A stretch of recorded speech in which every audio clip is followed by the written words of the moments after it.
اپنے ماحول میں روشنی دے سکتا تھا، اس قرآن کو لے کر کے تو اپنے من کے سارے اندھیرے ختم کر سکتا تھا، لیکن تو نے اس قرآن کو صرف کتاب برکت سمجھا، اس کو ضابطہ زندگی نہ سمجھا۔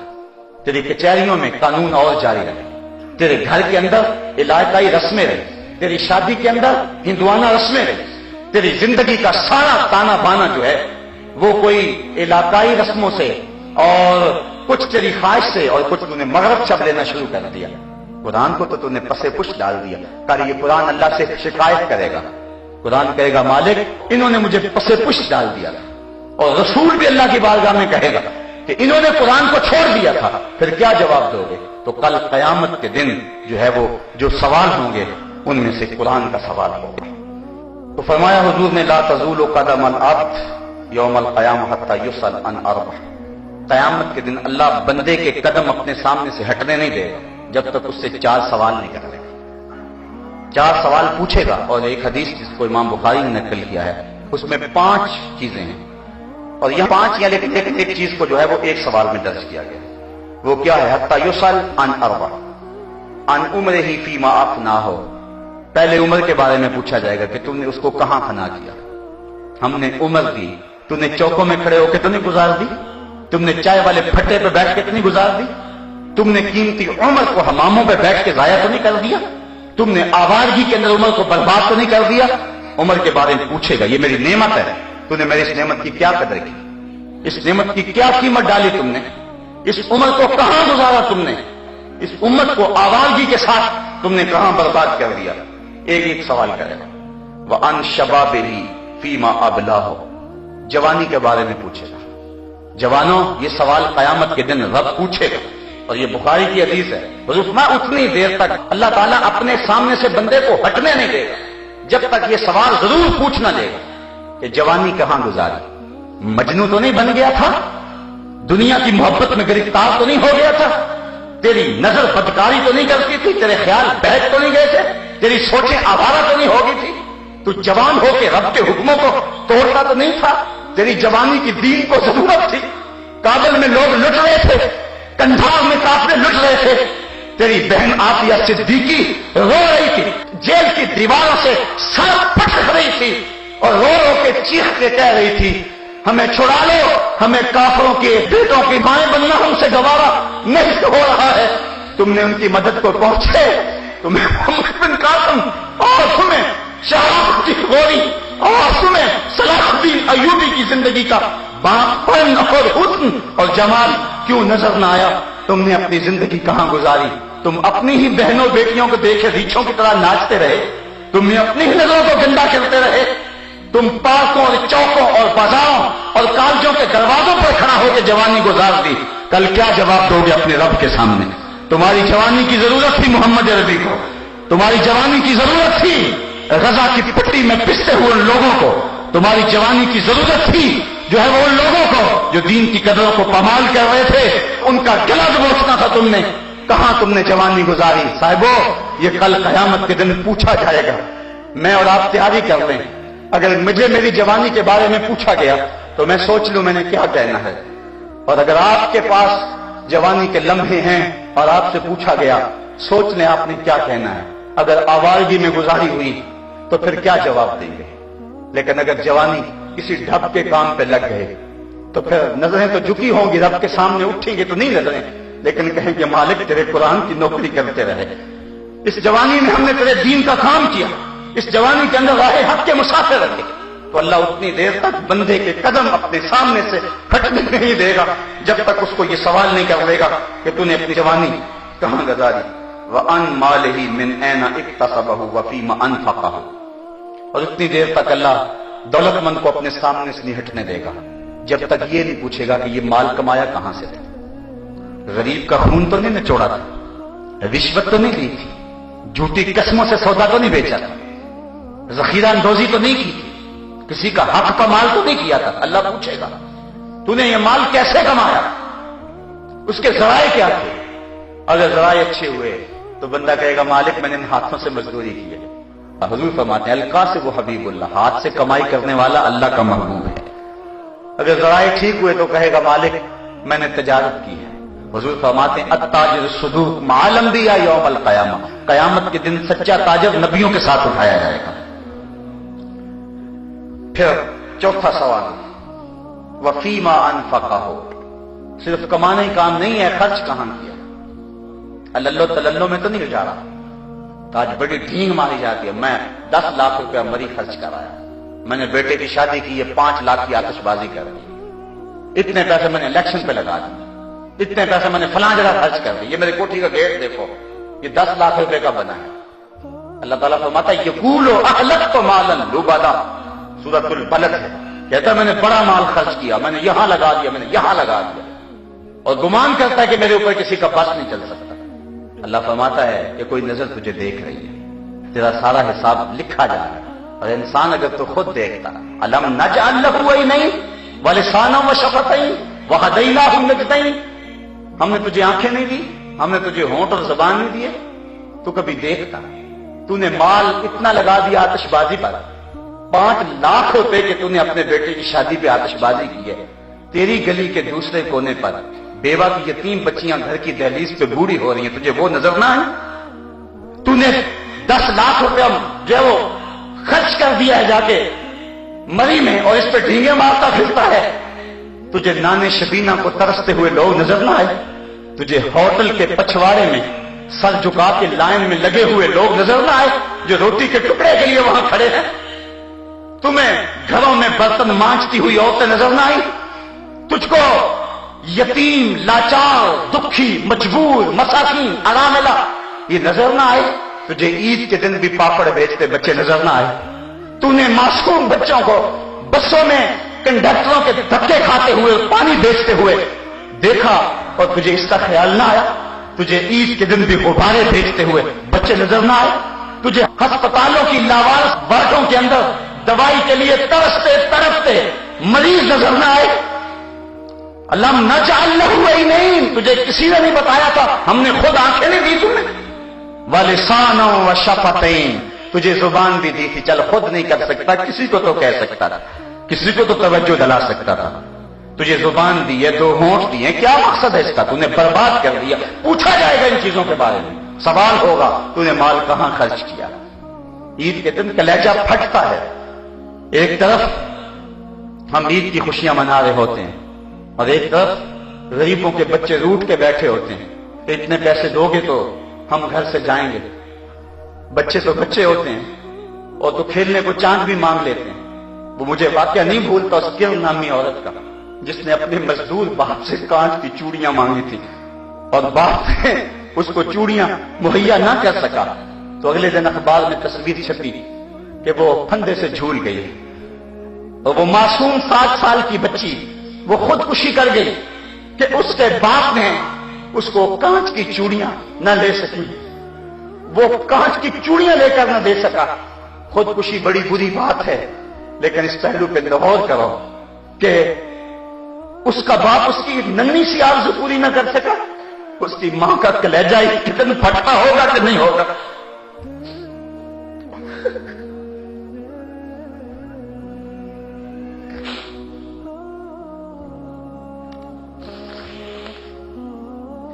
عالی نصب کوٹھیوں میں رہنے والوں، غریبوں کی جھونپڑیوں کو بھی دیکھو، بڑے بڑی کاروں میں گھومنے والوں، ان پیدل چلتے لوگوں کے دکھوں کو بھی سمجھو، اپنے گھروں میں گھی کے چراغ جلانے والوں، ان لوگوں کو بھی دیکھو جو نان شبینہ کو ترستے ہیں، رات کو جن کے گھر میں چولہا روشن نہیں ہوتا۔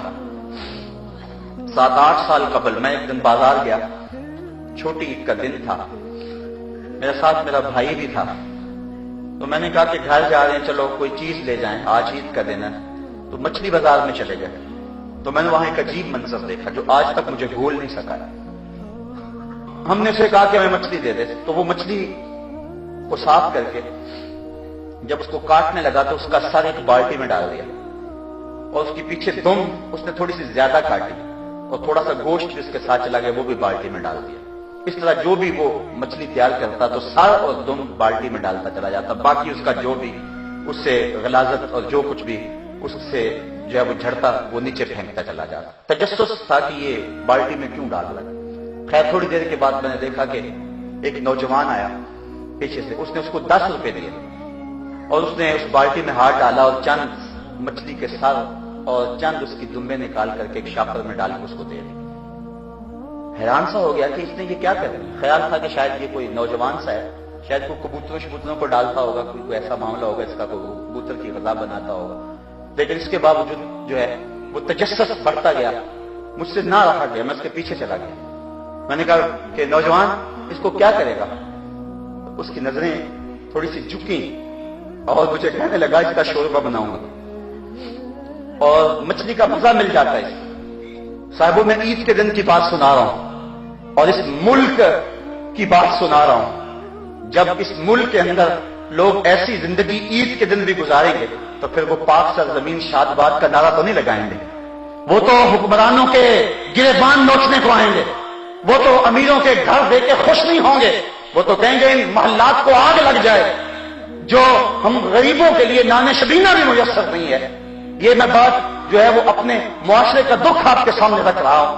اللہ قیامت کے دن اتنی دیر تک کسی شخص کو اپنے سامنے سے ہٹنے نہیں دے گا جب تک یہ پوچھ نہیں لے گا کہ وفیما انفقہ، یہ مال تو نے کہاں خرچ کیا ہے۔ آج تو افطار پارٹی بھی ہم کرتے ہیں تو ہماری کوشش ہوتی ہے کہ اس میں بھی 2 عدد وزیر آ جائیں اور ہماری شہرت ہو جائے، غریبوں کو تو کوئی وہاں بھی نہیں پوچھتا ہے۔ ولیمہ ہوتا ہے تو اس وقت بھی ہم فہرست بناتے ہیں تو کہتے ہیں ان لوگوں کو بلائیں کہ جن کی وجہ سے ہمارے گھر کی زینت بنے ہوئے، کہیں فلاں فلاں لوگ آئے ہوئے ہیں، کبھی غریبوں کو بھی خیال کیا۔ سنو آمنہ کے لال کا فرمان، شر الطعام طعام الولیمہ، بدترین کھانا ولیمے کا کھانا ہے جس میں غریبوں کو نہ بلایا جائے، امیروں کو بلایا جائے۔ اللہ اکبر۔ رہا اتنی دیر تک اللہ ہٹنے نہیں دے گا اپنے سے جب تک پوچھ نہیں لے گا کہ تو نے خرچ کیا کیا۔ وَعَنْ عِلْمِهِ مَاذَا عَمِلَ بِهِ، اور 5ویں چیز، اللہ بندے کو اپنے سامنے سے اتنی دیر تک ہٹنے نہیں دے گا جب تک اس کے علم کے بارے میں پوچھ نہ لے کہ تو نے عمل کہاں تک کیا۔ ممبر پہ تو بولتا تھا، تیری خطابت کے تو تنتنے تھے، لیکن کیا تو خود بھی عمل کرتا تھا یا تیرا کردار کچھ اور تھا؟ کیوں بخلوت میرا بن کار دیگر می کنن، خلوت میں تیری کرتوتیں اگر اور تھی اور ممبر پہ اور طرح کا تو یقین تھا تو پھر اللہ پوچھے گا قیامت کے دن۔ اگر اس کے قول و عمل میں تضاد نہ ہوا تو ہاتھ باندھ کے عرض کرے گا مالک جو توفیق ملی سے تیرے دین کی نوکری کرتا تھا، لیکن اگر اس نے ممبر کی آبرو کو بیچا اور چائے کی پیالی پہ دین بیچا تو کل قیامت کے دن وہ کیا جواب دے گا؟ حضور فرماتے ہیں میں نے معراج کی رات کچھ لوگوں کو دیکھا لوہے کی ٹینچیوں سے ان کی زبانیں کاٹی جا رہی۔ میں نے پوچھا جبریل کون ہے؟ کہا ہؤلاء خطباء الفتنہ، یہ آپ کی امت کے وہ فتنہ پرور خطیب ہے جو زبان سے کچھ اور کہتے تھے، ان کا عمل کے ساتھ کچھ اور ہوتا ہے۔ جب زبان اور دل میں مطابقت نہ ہو تو لفظ دل میں اترنے کا فن نہیں جانتے۔ ہواؤں میں اڑتی ہوئی تتلیوں کی طرح لفظ اپنا رنگ تو دکھاتے ہیں لیکن معنی کے دودھ سے خالی ہوتے ہیں۔ لیکن اگر جو ہم زبان سے بول رہے ہیں اگر پیچھے عمل کا زور ہو تو پھر لفظ تو بعد ہوا میں تحلیل ہوتے ہیں، من میں روشنی پہلے ہوتی ہے۔ حضرت شاہ نقشبند بخاری علیہ رحمہ فرماتے جس شخص کی خاموشی فائدہ نہیں دیتی اس کی تقریر بھی فائدہ نہیں دیتی۔ آج کیا ہو گیا؟ مسجدوں کی کمی تو نہیں ہے، آج خطبات کی کمی تو نہیں ہے، لیکن اس کے باوجود دیکھ لیجئے کہ اثر نہیں ہو رہا۔ آج ہم وہ دے رہے ہیں۔ بال کہتا ہے کہ حج زکات سب کچھ ہے باقی مگر تو باقی نہیں ہے۔ آج ہم خود باقی نہیں ہے۔ وہ دور بھی دیکھیں کہ حضرت عمر فاروق رضی اللہ تعالیٰ عنہ کا دور، ایک عورت مسجد میں نماز پڑھنے کے لیے آتی، عورتوں کا بھی ممانعت نہیں ہوئی تھی جماعت کے ساتھ مسجد میں نماز پڑھنے کی، تو وہ نماز پڑھنے آتی، ایک نوجوان راستہ روک کے کھڑا ہو جاتا۔ 2-4 دن اس نے دیکھا کہ یہ مزاحمت کرتا ہے، ایک دن کھڑی ہو گئی، کہا کیا ماجرا ہے؟ اس نے کہا میں تیرا چاہنے والا ہوں، میرے دل میں تیرے لیے محبت کے بے پناہ جذبے، تیرے لیے آسمان سے تارے توڑنے پڑے تو اس سے بھی گریز نہیں کروں گا۔ اس نے کہا کہ میری کوئی شرط نہیں، اگر تو بڑا ہی چاہنے والا ہے میرا تو ایک شرط اگر پوری کر دے پھر میں تیرے لیے حاضر ہوں۔ کہا بتاؤ؟ کہا 40 دن تک حضرت عمر کے پیچھے نمازیں پڑھ لیں، 40ویں دن کی آخری نماز کے بعد یہی ملاقات ہو۔ اس نے کہا یہ کون سا مشکل کام ہوا، تیرے لیے تو میں بڑا کچھ کرنے کے لیے تیار تھا، یہ تو آسان سا حل مل گیا۔ 40 دن نمازیں چلتی رہی، حضرت عمر فاروق کی پرسوز کی رات سنتا رہا۔ 40ویں دن کی آخری نماز پڑھ کے جب واپس پلٹنے لگا تو وہ عورت وہ لڑکی وہاں کھڑی تھی، یہ نظر جھکا کے گزرنے لگا۔ اس نے کہا حسب وعدہ کھڑی ہو؟ کہا کھڑی رہو، میرے دل کا تعلق عمر نے رب سے جوڑ دیا ہے، اب تم خیر سے کھڑی رہو، میں تمہاری طرف نظر التفات بھی نہیں کروں گا۔